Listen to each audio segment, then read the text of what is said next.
Good evening, everyone. A warm welcome to you all on behalf of IHG Middle East Branch. I am Vishal Raipudi. I am Chair of IHG Middle East Branch. I am your host today. Today's webinar will be covered in 45 minutes, followed by 15 minutes question and answer session. In case if you have any questions, please type in the chat box. These questions will be taken in between or during the question and answer session. Today's speaker is Mr. Richard Patterson. He is working in Mott MacDonald for over 35 years, and he is a chartered civil engineer, fellow of ICE. He is an EC specialist, and he has experience in procurement. Richard leads the NEC team for Mott MacDonald and delivers in-house and client training and training for NEC training, including their 4-day ECC project manager accreditation course. He has contributed around 7 NEC papers published in ICE's proceedings, and he also sat on editorial advisory panel on ICE's general management, procurement, and law. He is also a frequent contributor to the NEC website and newsletters. He has contributed around 67 articles and 8 in 2023. Now, I kindly request Richard to start the webinar. Okay, thank you very much. Thank you for joining us from the Middle East and I'm sure from various other parts of the world. I'll try and get through the material fairly quickly. I have got a lot of slides, a lot of information to get through, but hopefully you'll be able to take something in. I always start these presentations with what are the most dangerous words in our language, in the English language? The answer obviously is we always do it this way. So I'm quite unusual in my procurement life. I spent a lot of time working with FIDIC. So I worked first as a dams engineer. I then moved into contracts. I've done a lot of big water projects using FIDIC for hydro and water treatment and pipelines and so on, all with FIDIC. So I have quite a lot of background in using FIDIC Red Book, FIDIC Yellow Book. But my passion is, as some of you will know, is for NEC contracts. So NEC was used to deliver the Olympic Games venues, and I fell off my sofa when I heard on BBC television Sir John Armitt, who was the chair of that organisation. He said, we couldn't have done it without the NEC. In Holland, they wanted to build a massive new building for the International Criminal Court, $150 million nearly. And they chose the NEC, and they went very systematically through what they wanted from a formal contract. They looked at the local Dutch contract, they looked at FIDIC, and they looked at NEC. And obviously, I wouldn't show you the slide if they didn't choose NEC for all those good reasons. And now, more recently, NEC is being used for a massive project in Belgium. It's a 7.5 billion euro project for roadworks and tunnels and so on in Antwerp, probably the largest ever NEC construction contract, and it's being done in Dutch. The contract has been translated into Dutch. They used early contractor involvement with NEC's option for that, and that's currently being built. Okay, so that's just a bit of background. To start, NEC used to stand for New Engineering Contract, but we can't say that anymore. It's not new, it's been around for 30 years. It's not just for engineering, it's for any project or any service. And yes, it's a contract, but it's a lot more than a contract, as you're going to hear. NEC is about a management tool. NEC is well proven. I'm not going to read that lot out. You can take that away.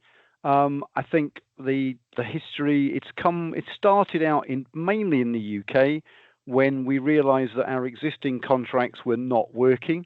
Out of interest, those were the contracts were the basis of the original FIDIC contracts many years ago. So my hero Martin Barnes and a team of people started from scratch and developed this new contract. Really good news for me, only this last week NEC has now been formally published in Spanish, and that's driven by the success of using the contract in Peru. There's been some interest from the international funding institutions, the World Bank and so on, but they do love their deal with FIDIC. So structure for today, strengths and pitfalls. Then I'll go on to compare it with FIDIC. I know a lot of you on the call are from the Middle East, where FIDIC is by far the most commonly used contract. Then we'll look at users globally for both forms. And then I'll just finish off by showing off a little bit about Mott MacDonald expertise. So strengths and pitfalls. Firstly, when Martin Barnes and his team sat down to start a new form of contract, they came out with 3 fundamental core principles, which stay with us today, 30 years on. They wanted something which was flexible, they wanted something which was clear, and they wanted something which actively stimulated good management. Now, if you look at most of the existing other contracts around the world, they're sometimes, you could say, not very good at each of those 3 things. My job is to show you that NEC is very good at all of those 3 things. So in terms of clarity and simplicity, you can't read that, can you? That's a line from FIDIC, admittedly FIDIC 1999. It's written in FIDICese. It's not English. No sensible English person would write that sort of sentence. In English, NEC is in plain, readable English. A very good structure, which we'll talk about. No specific references to existing laws, but we've got some secondary options to sort that out coming later. So I say here easy to translate if required. The other critical thing is that most people using contracts internationally, if they are having to do it in English, they're working in a second language. So wouldn't it be nice if the language was in a language that you can actually read? That's an example from section 2 of the engineering construction contract. And it shows both flexibility and the clarity of the language. So this magic clause 21.2, the contractor designs the bits of the works which the scope states the contractor is to design. So we don't have one contract for design and build and one for employer design. We recognize that it's a mix, and we have to tell the contractor what we want them to design in the scope. The scope is a document, the equivalent of the specification and drawings in FIDIC, which tells the contractor what we want. And then everything in the whole contract is amazingly written in the present tense. So it's all very active. It's all doing and doing to get your project done. Flexibility. Well, we've got contracts for anything, projects or services, supply, big jobs, complex jobs and simple jobs, and any sector, any procurement strategy, any level of contractor design, as I've just shown you, a range of payment options coming soon, and very, very clear and very flexible risk allocation. Contracts fundamentally are about risk allocation. NEC does it very, very well. And we can use it anywhere in the world. So the family, the NEC family, it's not just the construction contract, there's a whole family of documents. Left to right is what clients do with their assets, and they do it on big jobs, complex jobs, and simple jobs. Anywhere in that space, you need a contract. If you want Mott MacDonald, who I've been working for 35 years, to do your professional service, you can use the NEC professional services contract. If you want to build something, you can use the construction contract, the ECC. In the real world, a large percentage of work gets done through subcontracts. So NEC also publishes the engineering construction subcontract, which is word for word the same as the main contract, allowing a contractor to pass on obligations in the same way along the supply chain.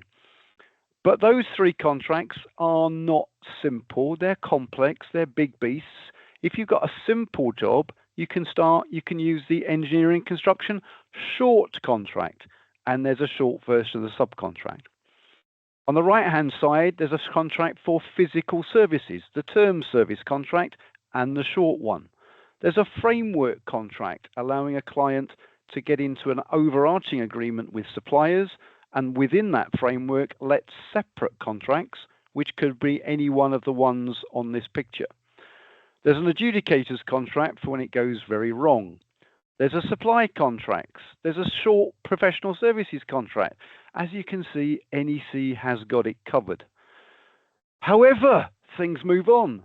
2017, we got NEC 4, and at the highest level, we got new members.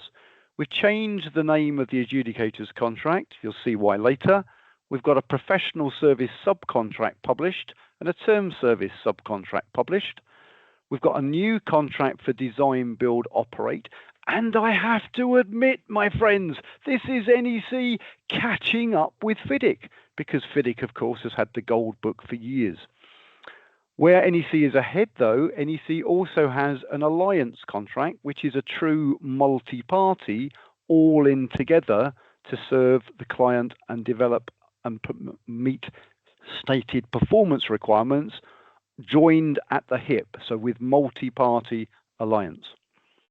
And NEC doesn't stop. Even since NEC 4 was issued, NEC has issued a whole suite of contracts, big ones, little ones, and subcontracts for facilities management. So with NEC, you really can do anything. There's a takeaway slide of that family. Now, more detail now on the engineering construction contract, which is what most of you, I think, are more interested in. And this is a lovely picture to show its flexibility.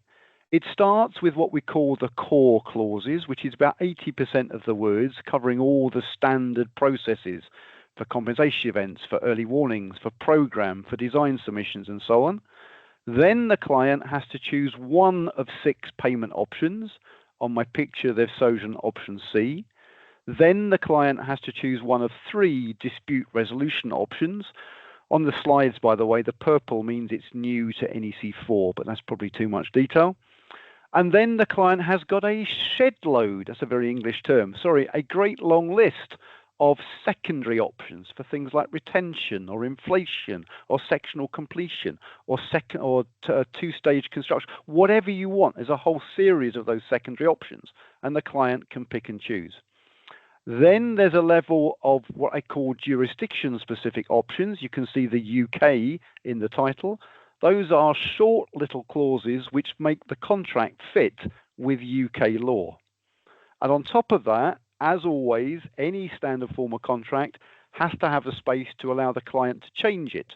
So that's the space for what we call the additional conditions, which are famously called the Z clauses just because of their title of Z.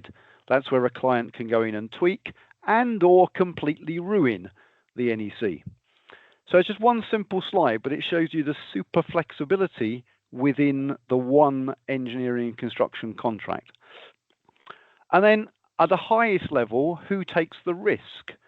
And Richard Patterson breaks that down into what I call the quantity risk and the efficiency risk. Option A, don't forget these are the 6 options. The client's got to choose one of these 6 to decide how to pay the contractor. Option A puts all that risk on the contractor. The contractor just gives us prices for activities, gets paid when those activities are completed. Option B is the equivalent of a FIDIC Red Book, where the employer takes the risk of quantities, because we have a bill of quantities. NEC then does what FIDIC still hasn't caught up with. We have a contract for a target contract where those risks are shared, and that sharing encourages collaboration. Option D has the employer taking the risk of the quantities, but the efficiency risk is shared. And we have a cost reimbursable contract where the client pays the contractor whatever it costs. Clearly, the risks are with the client. And radically, we have a management contract, radically being used in Peru, would you believe it, where effectively the client pays the contractor for the cost of the subcontractors, and therefore the risk allocation depends on the options used in the subcontracts. And each of options A and E can also be used within the engineering construction subcontract. Again, a lot of information on the slide, but I hope it's a nice simple slide to make sense. We've then got dispute resolution options. W1 is adjudication, W3 is a dispute avoidance board. And I have to admit again, NEC is catching up with FIDIC. FIDIC's had a dispute board for as long as I can remember, and now NEC has that option as W3 in NEC 4. And then we've got the secondary options that I showed you before. Now, if I was giving you proper training, we'd spend an hour talking about all these different options. We haven't got an hour, so I'm just going to let you have a look at that. Ask any questions in the chat if you've got any particular questions. NEC has an option for information modeling. That's catching up with BIM and the world that is around us. And each of these options, remember, that's a choice for the client. Do they select it or don't they? And there's more, would you believe it? More secondary options. The client has to be understanding of those options to be able to make the decisions. That's the big difference again between FIDIC and NEC. With NEC, you have to have a client that can think and decide what's appropriate for a particular contract. And again, more options in NEC4. So super flexible, super options. All of those options are just extra words written in the contract. I think I'm going to risk this. I'm going to do this. Hang on a second. Let's see if I've got the contract available. Oh, yes, I have. Look, that's lovely. Where is it? ECC, main contract. So this is the main contract that we're talking about. It's always nice to see the real contract. And on the left-hand side, you can see in my bookmarks, we got the words for section 2 are there. 1 to 9 are our core clauses. Then if you've chosen option A, then you press the button, you put A in the right place, and suddenly all these additional clauses for option A, there's only a page and a half of them, they then get helicoptered down into your contract. Further down the document are the various secondary options, X1, X2, and so on. So that's the way it works. It's nice to show you what I'm talking about a little bit. Okay, display settings, swap presenter, take it off of there. Okay, so more options. So those jurisdiction-specific options are available for those countries. I could do a quiz to make sure you know what those countries are, but we haven't got time. And NEC is also used in South Africa, where the lawyers have decided we don't need any changes because the contract is basically a project management tool and it doesn't conflict with any local law. And now it's available in Spanish. Whole new slide, especially for you. You're the first team to get that slide. Core principles again, stimulus to good management. Firstly, NEC is very strong on communications. It's very, very, very strong on program. It has a concept for early warning, which is a very simple process for talking with each other. And we have this radical, very simple concept of compensation events. The compensation events are almost all in one place. We assess time and cost for all of them, and they're based on the real effect of the event. They're not based on existing BOQ rates. And we don't sit back and keep records and wait and see how much it costs and then argue about it 6 months later. We have to agree a forecast for the compensation event. And that, I think, is the most important word in this contract. This is the contract that makes NEC most different from other contracts, including FIDIC. We've got timescales for compensation events. The process is very clear. If the PM causes a compensation event, they're required to notify it and instruct a quotation. Contractor's got 3 weeks to quote, PM's got 2 weeks to respond. 3 options: accept, not agree and ask for revision, or say, I'm going to have to do it myself. Very, very simple process, but very, very, as you can see, short timescales. On the other hand, if the contractor thinks they can see a compensation event, for example, physical conditions or weather, they've got 8 weeks to notify it. The PM's got a week to say yes or no, and then we go and follow the rest of the process on the right-hand side. It's all a very simple process in theory. But NEC is clear also, if the project manager doesn't respond within those time periods, the contractor can kick the project manager, can gently nudge the project manager and say, look, mate, if you don't give me a response within a further 2 weeks, it's deemed accepted. So this is NEC trying to get the deals done. The biggest difference between NEC and any other form of contract on the planet is the processes for getting the deals done. It's so systematic, we can manage it in the cloud. There's various web-based tools available to do that. Some of them are now trying to stretch their skills to try and do that with FIDIC, but it's more difficult because the processes are much less clear in FIDIC. And those 3 core principles I told you about earlier, if NEC was designed today, they would have also added collaboration because the world wants collaboration. NEC, all of those basic processes, all in the core clauses, the detailed program, early warning, compensation events, they, as clear, good project management tools, aid collaboration. There's an option X20 where the client can add in performance incentives for any particular behaviors or things they want to incentivize. And the biggest thing in NEC for collaboration is the target contract. In a lump sum contract, the client does not care how much it costs. In a target contract, because they're sharing, the client does care how much it costs, and therefore is directly incentivized to collaborate with the contractor. And target contracts, as some of you will know, are becoming much more popular these days, particularly for the big contracts. NEC's also got a process for two-stage construction, two-stage tendering. We call it early contractor involvement. So in stage one, the contractor works with the client to build up the design and to build up the price for stage two, which is effectively the delivery contract. NEC's also got an option for multi-party collaboration if they've broken the job done into separate contracts. And ultimately, in the end point of collaboration is the alliance contract that we mentioned earlier. So NEC is great for collaboration. Procurement itself has moved on in the time that I've been working. In the last 25 years, I've been working in procurement. We've got better risk management. We've moved from partnering to collaborative working, target contracts, frameworks, ECI. All these are buzzwords in the procurement world, and all of them have been encouraged and supported by a modern form of contract called NEC. And if I'm trying to sell NEC to you, I might do it like that. It's a better way of doing business. We've got standardization, huge flexibility. Fundamentally, most importantly, we've got better processes for keeping track of time and cost, and we support the collaboration, and therefore it's ideal for, particularly for global projects and global businesses working around the world where they can take NEC with them. But there must be some pitfalls. It does require rigorous management. The most common criticism of NEC, oh, it's too much management, too much paperwork.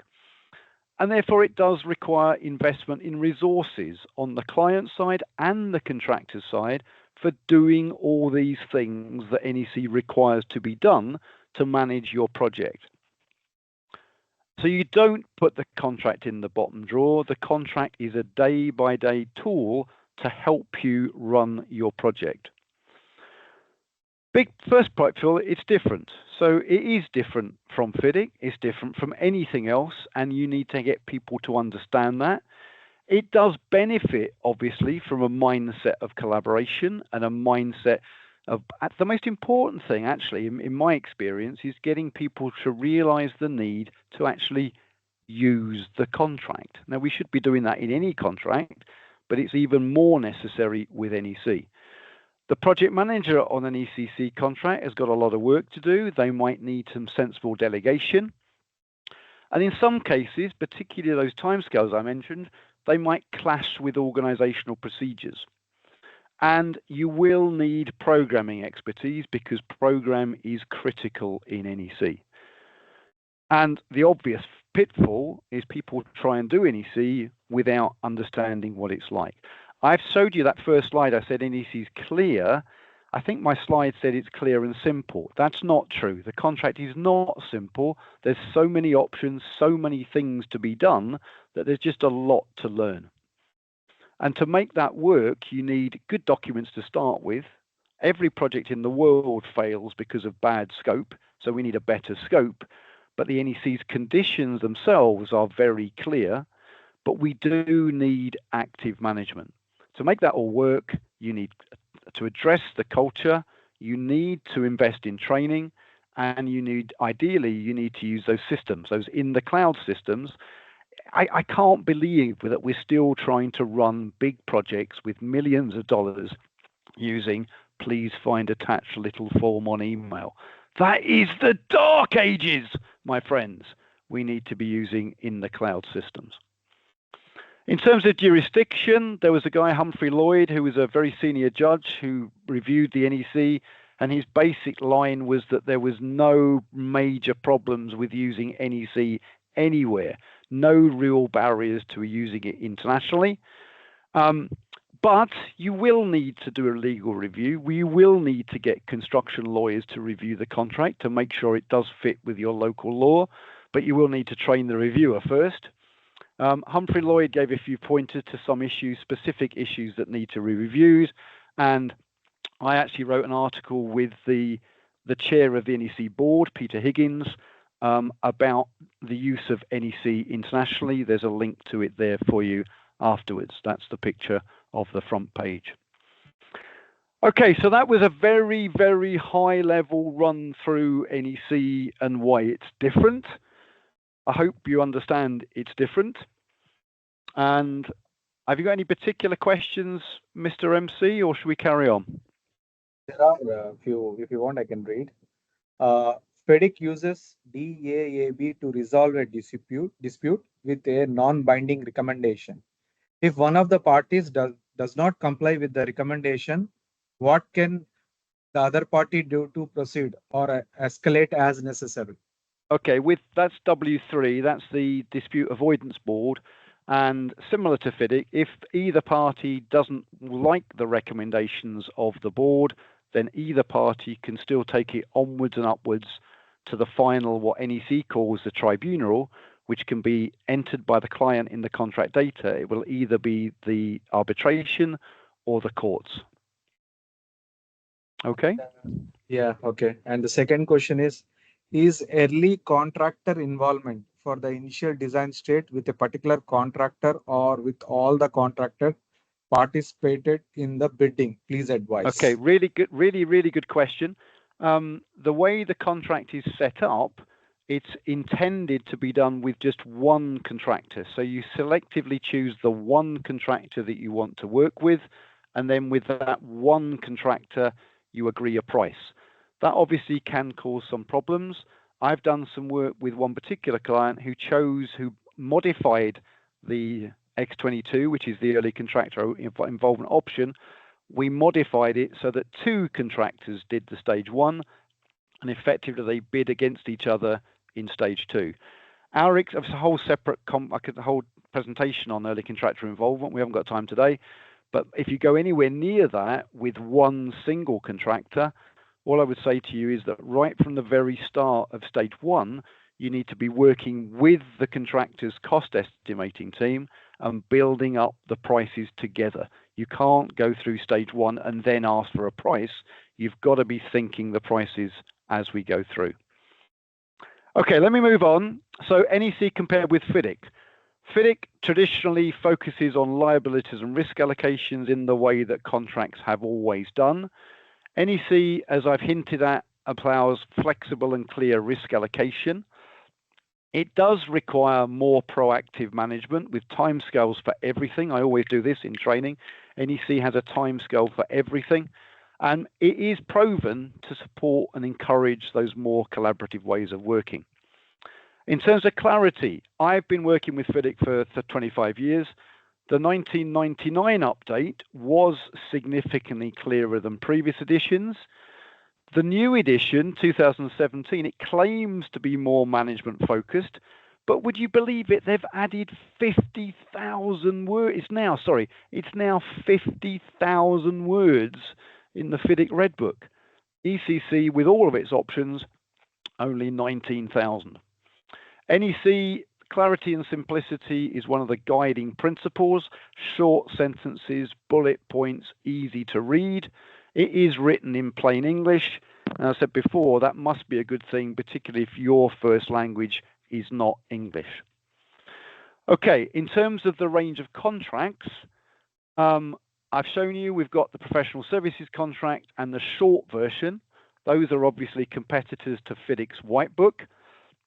The engineering construction contract, which is the main focus for today, that can do anything that you want in either red or yellow or silver, because as I showed you, NEC is flexible in terms of design allocation, and NEC has those 6 different payment options.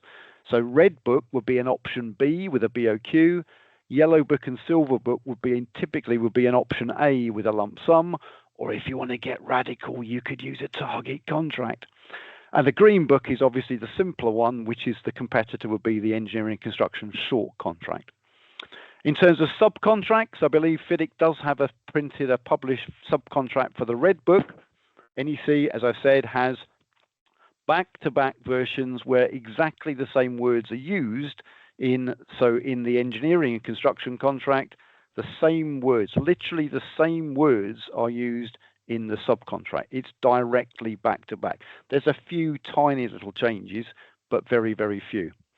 NEC has a contract for a physical service. FIDIC does not. NEC has the DBO contract, which is a direct competitor for the gold book. NEC has a framework contract. FIDIC does not.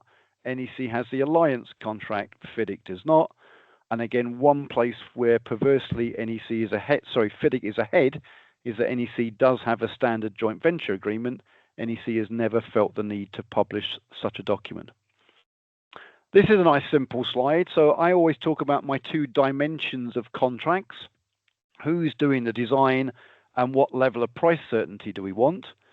Now, FIDIC is in the middle in terms of price certainty because we've got tendered rates, but the client is still taking the quantity risk. And as most of you will know, you can, under a red book, let the contractor do some design, hence the sort of dotted line as we go towards the right on my graph. In contrast, the yellow book is up at the top end, it's lump sum. The silver book is basically a bastardized yellow book with more risks thrown on the contractor. Again, if you want to do that with NEC, you can do that. So, for example, the silver book has no claim for physical conditions, but that's a rather strange thing to decide by choice of book. Surely you should decide on a project-by-project basis who's best placed to take certain risks, and you can do that very easily with NEC by changing or adding to the compensation event.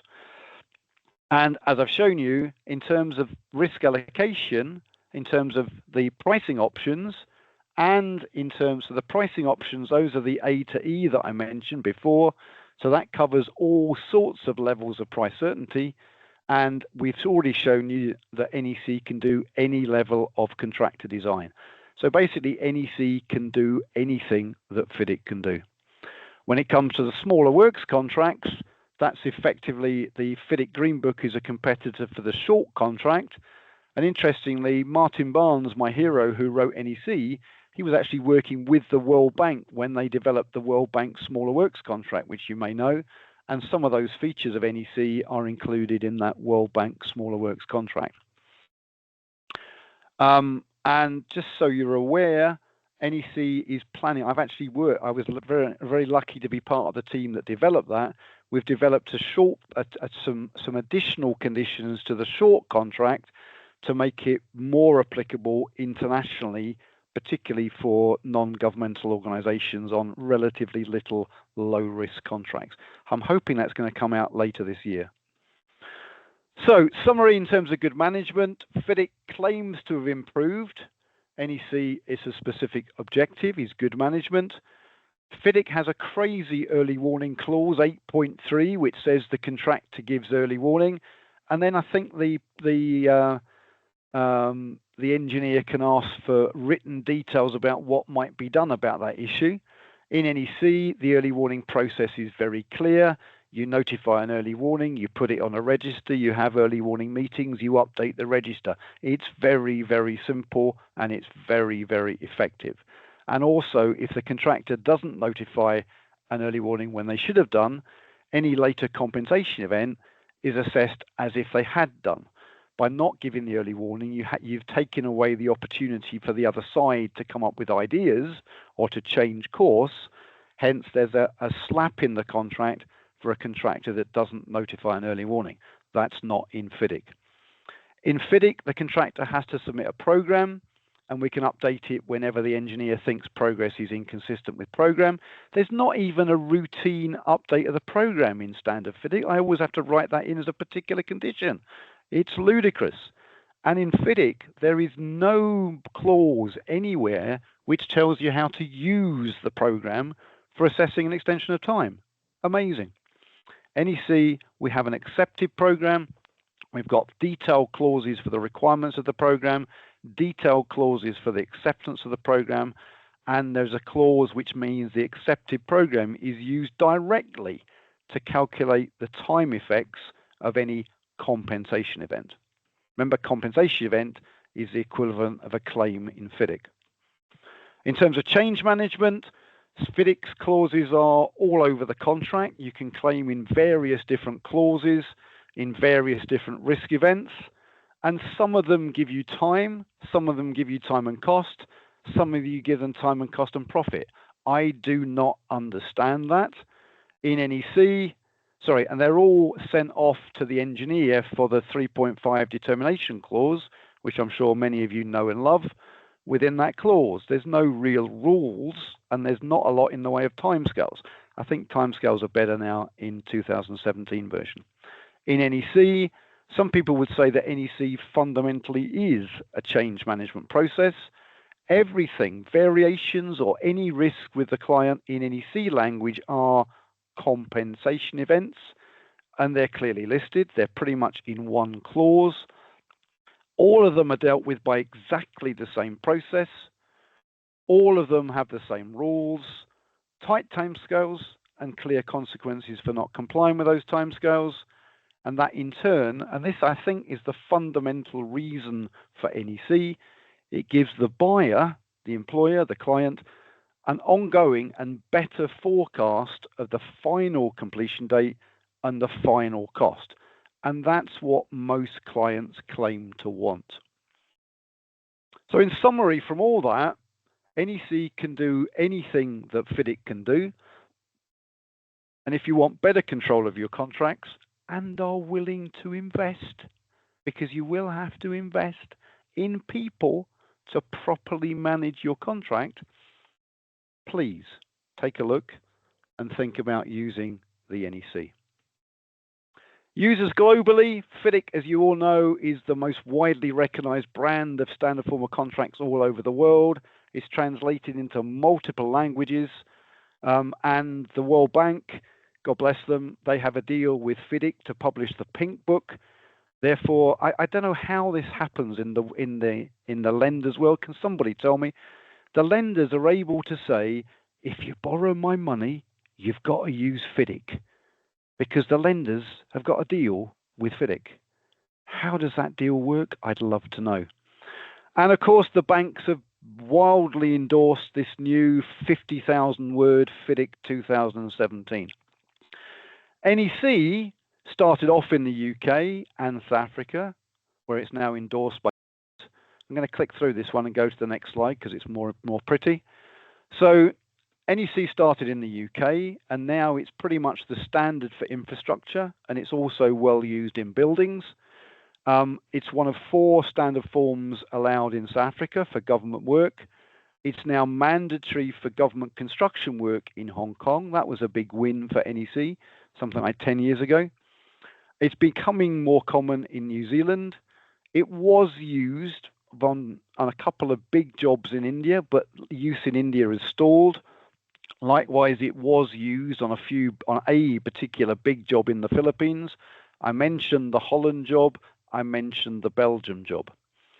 It's now being used in Peru, and as I said to you just this last week, literally NEC has signed a deal, and we've translated NEC into Spanish to further to support the use of NEC in Peru, and that will also, one hopes, increase the take-up in other Latin American countries, and indeed maybe back in Spain. Australia, we've seen a few contracts being used by NEC.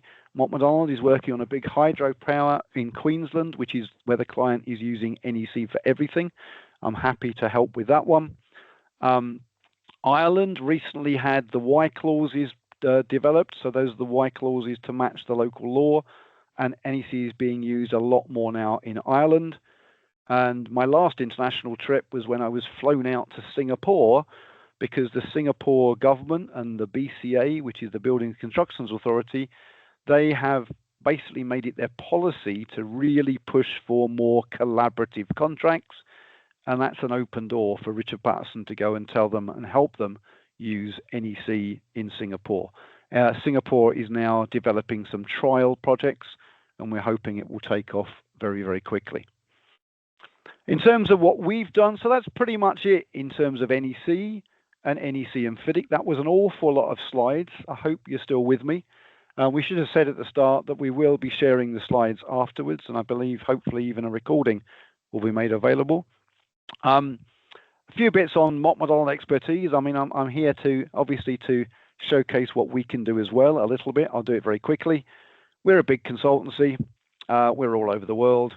We do everything. We say we do engineering, management, and development. And in terms of NEC expertise, I always love to tell people that our membership number of the user group is number 4 out of 500 plus users, because we were in right at the start. And we've got experience in NEC all over the world in all different sectors.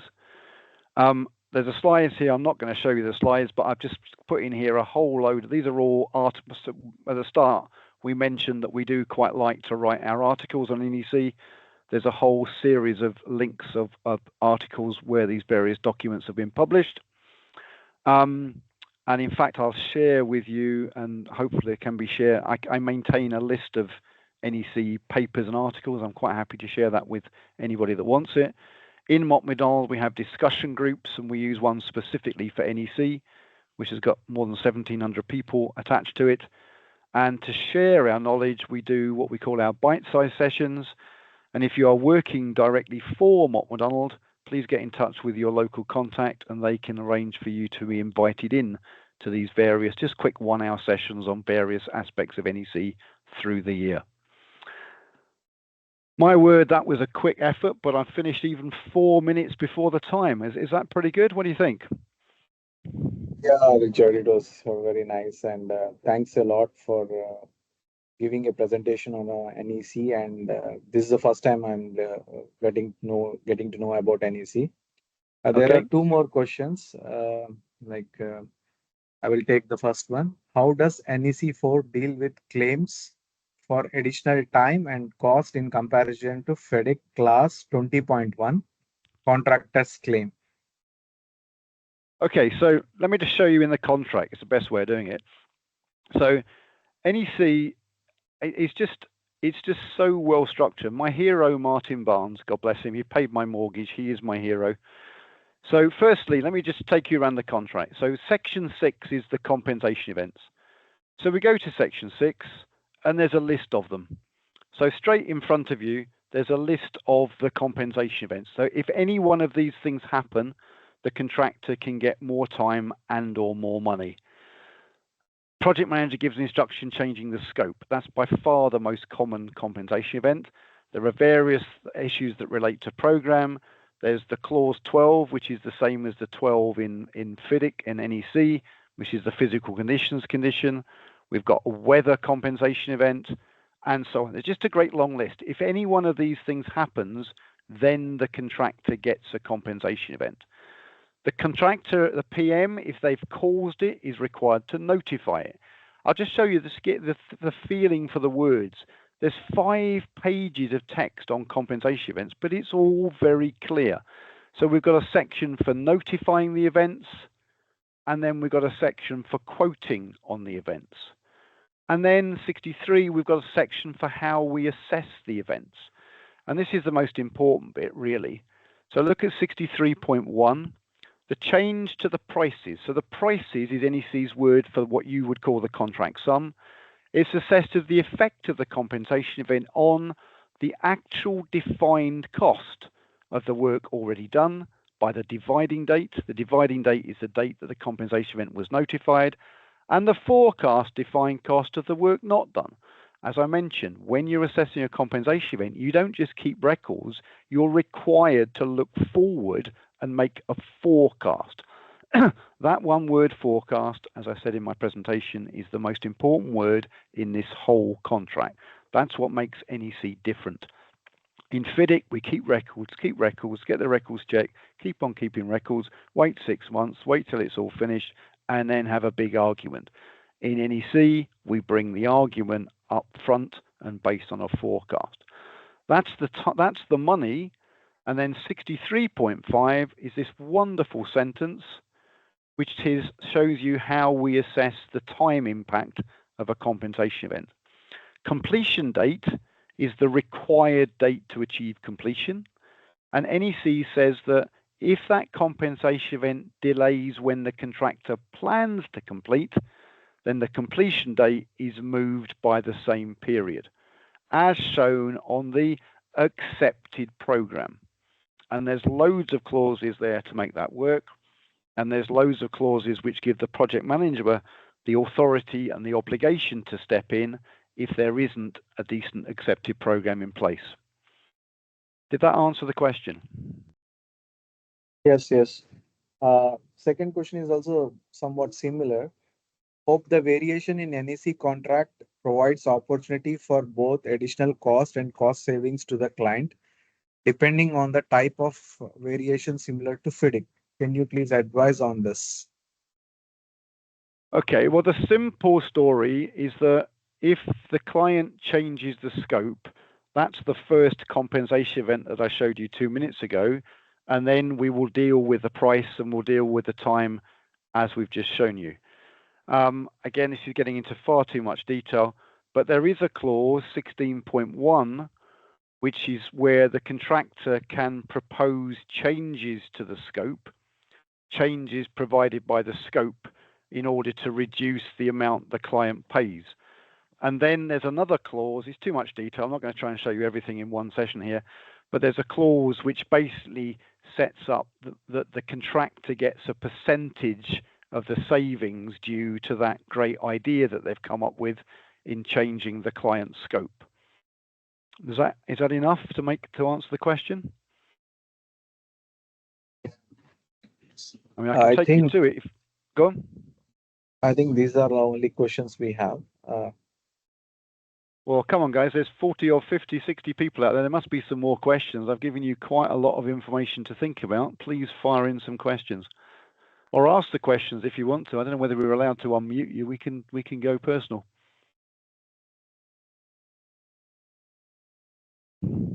Usman, can you allow everyone to speak?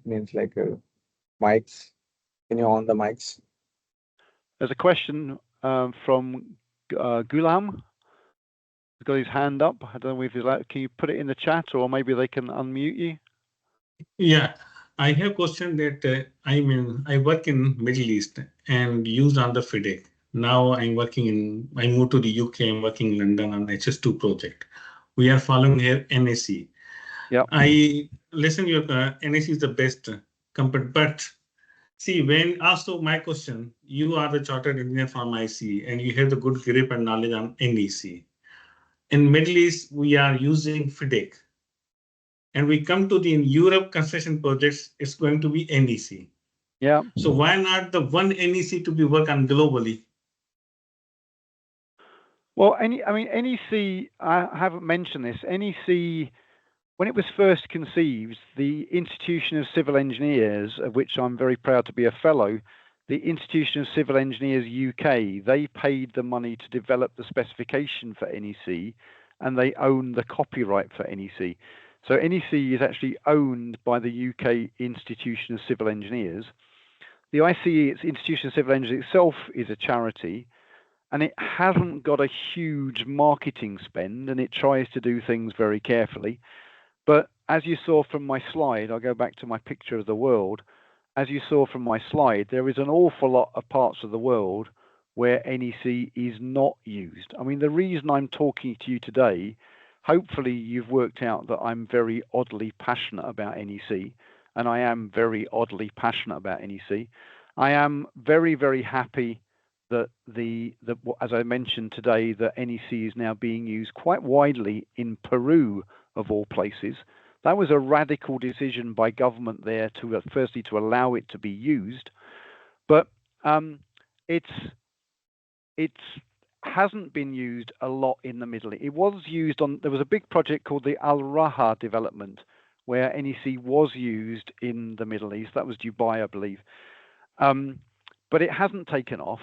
And the main reason for that, in my humble opinion, is what I said right at the start of this presentation, is that people like to do what they've always done. We as a race, as a humanity, we don't like change.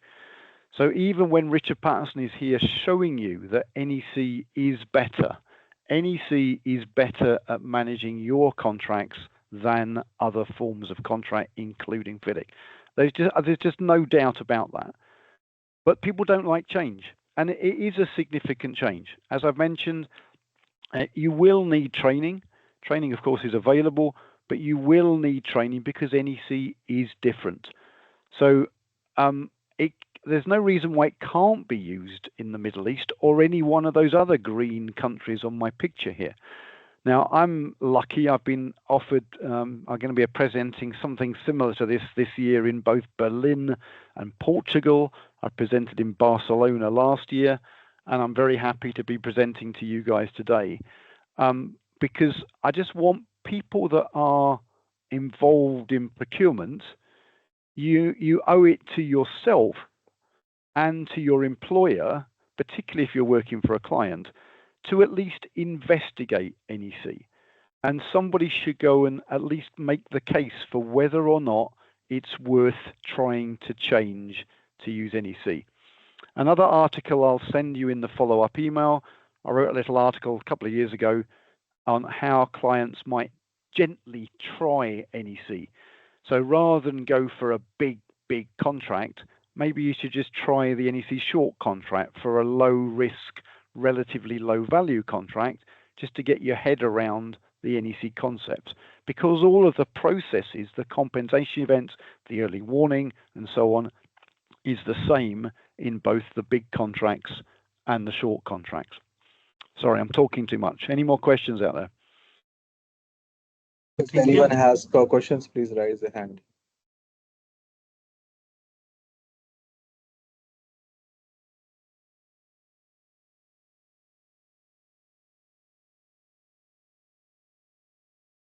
Yes, Rajendra. Usman, can you grant permission to Rajendra? Rajendran, can we let him speak? Yes, you just need to unmute, Rajendran. You just need to unmute yourself, Rajendran. You've been given the power to unmute, I think. Can you do that? There we go. Talk to me. Yeah, Richard, it's a wonderful presentation. I liked it. And currently I am with Transport Scotland. I'll be joining Transport Scotland for the A9 dueling program, right? Yeah. So I would like to know, so the basic, the contract frame, the main thing or main contract option they are using is design, build, operate contract. Okay, so I would like to know what is the impact of HGCR Act 1996 on option Y. Housing Grants Construction Regeneration Act 1996. So, okay, too much detail. Yeah. So in all of the NEC big contracts, we have this option called YUK2, which makes a few tweaks to the payment timing, and it adds in what happens if the client doesn't pay on time. It gives the contractor the benefits which the UK's Housing Grants Act gives to them. Now that's in the ECC contract, and I think it's also in the DBO contract. At a high level, I think that's hopefully enough to answer your question. Is that enough? Yeah. So I will dive deeper into that contract class. Yeah. But is there any specific difference between using that HGCR Act and not using the HGCR Act? Okay, well, again, this is a very UK specific question on a sort of international call. But so in the UK, we have this thing called the Housing Grants Act. It does certain things in the construction industry, and NEC's option YUK2 makes the contract compliant with that act. So that's just a good example of how NEC uses these additional Y clauses. As I've mentioned on my slides, we have Y clauses for UK, New Zealand, Australia, Ireland, and Singapore now, and that list is going to grow as NEC develops over time. As I was saying, NEC has a a relatively low budget. It's done amazing work recently in Peru. I would like to see NEC focus more on helping Middle East use NEC. I would like to see NEC focus more on helping India use NEC. The stories I see on LinkedIn about the nightmare that's going on in the Indian construction industry, they need a better way of doing things. ICE through NEC has that better way. It's just a question of putting the resources in to help people do that. Anybody else? Don't be shy. I can do big questions, little questions, tough questions, simple questions.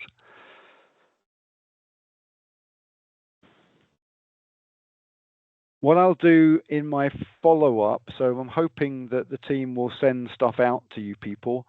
I'll write that email to the IHE. Thank you. I didn't actually say at the start. Thank you very much for IHE for inviting me to give this presentation. As you can see, I enjoy doing this sort of stuff because I have this strange passion. I'll put together an email to send to you with a few links to a few articles, things like how to use NEC outside the UK, things like how to get started with NEC. I'll just put a few of those things in the email that I'm hoping can be shared with people here. I've got another question coming in from Awal. Can we let Awal speak? Richard, I'm actually in the plane, so I've put my question on the text. Say again? I'm actually in the plane, so I've put my question in the chat. If you okay, so do you want to read it? Do you want to read it out? Then we can hear it from you. Okay. So or maybe not. Question is, perhaps I know the answer, but can you explain how the NEC can easily work with the local laws of the Middle East, which is not Sharia-based laws? Sorry, I'm not. My hearing's not good. I'm not hearing that clearly. Say again.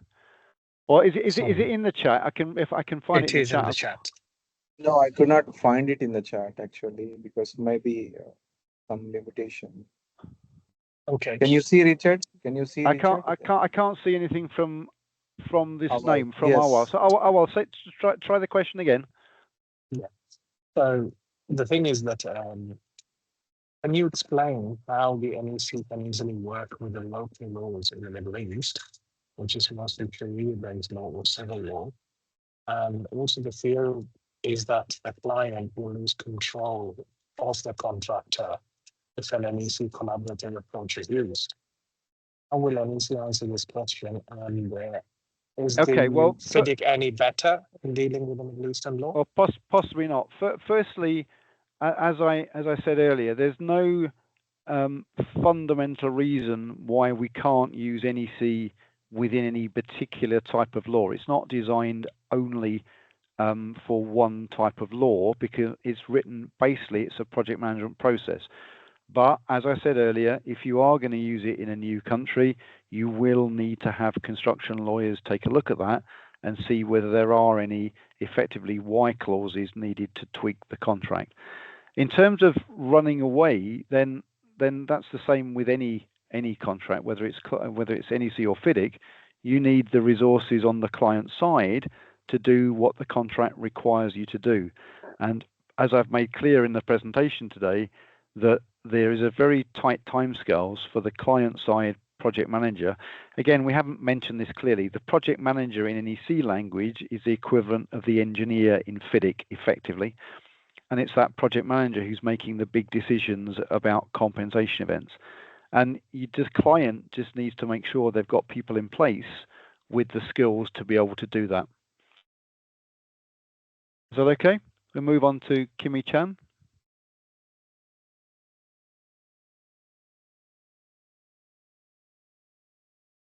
Kimi Chan, can you unmute yourself and ask the question?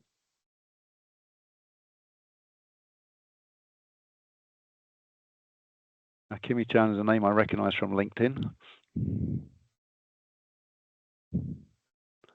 Kimi Chan, are you going to talk to me? You can do it. Unmute.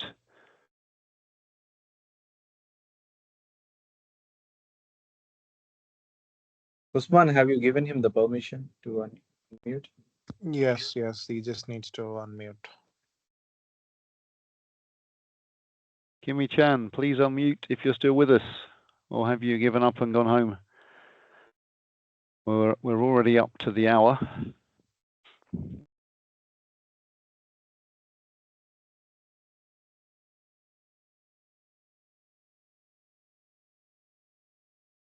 Okay, sorry. Can you hear me now? Sorry. Yes, I can hear you, Kimmy. Carry on. Yeah, okay. Actually, I put it in the chat box. One of the most frequent questions that people ask, I think I understand it, but it will be good for Richard to explain more on what do we mean by the accepted program current at the dividing date? Okay, well, dividing date is a new term introduced in NEC 4, and it's defined in clause 63.1. It's effectively the date that the compensation event was notified, and therefore the accepted program current at the dividing date is the accepted program current at the dividing date. It's in English. It's whatever was the last accepted program.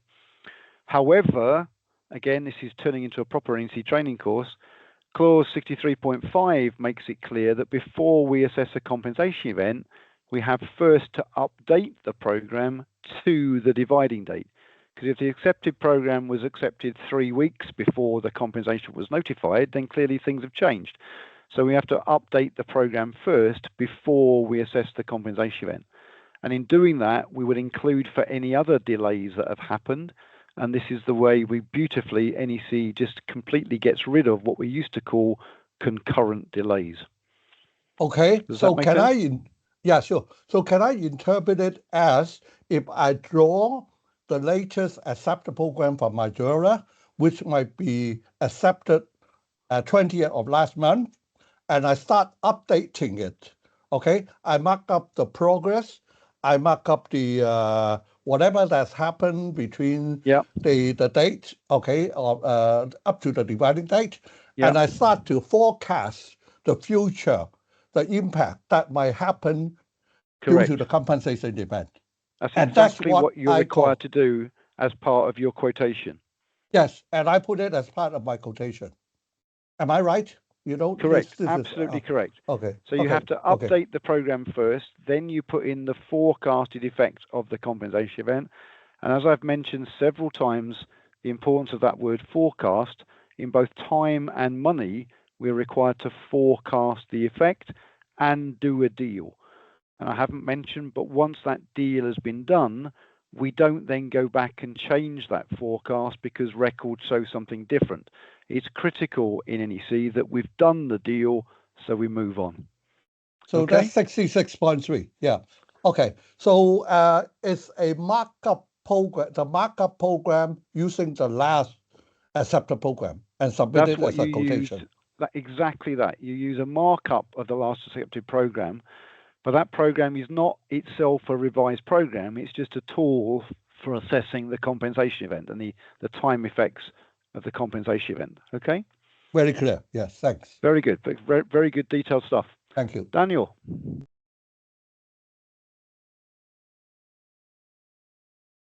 All the questions are coming in now. it's on the same topic.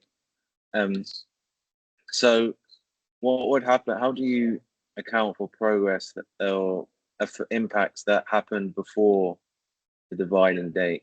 Might be getting a bit too technical, but it is getting very technical. But you will show progress, and indeed you'll show delays and any problems that the contractor may be having in that update of the program to the dividing date. So there's effectively 2 stages in the work on the program. The first is to update it to the dividing date, then you add in the effect of the compensation event. In NEC language, that's all done in one go.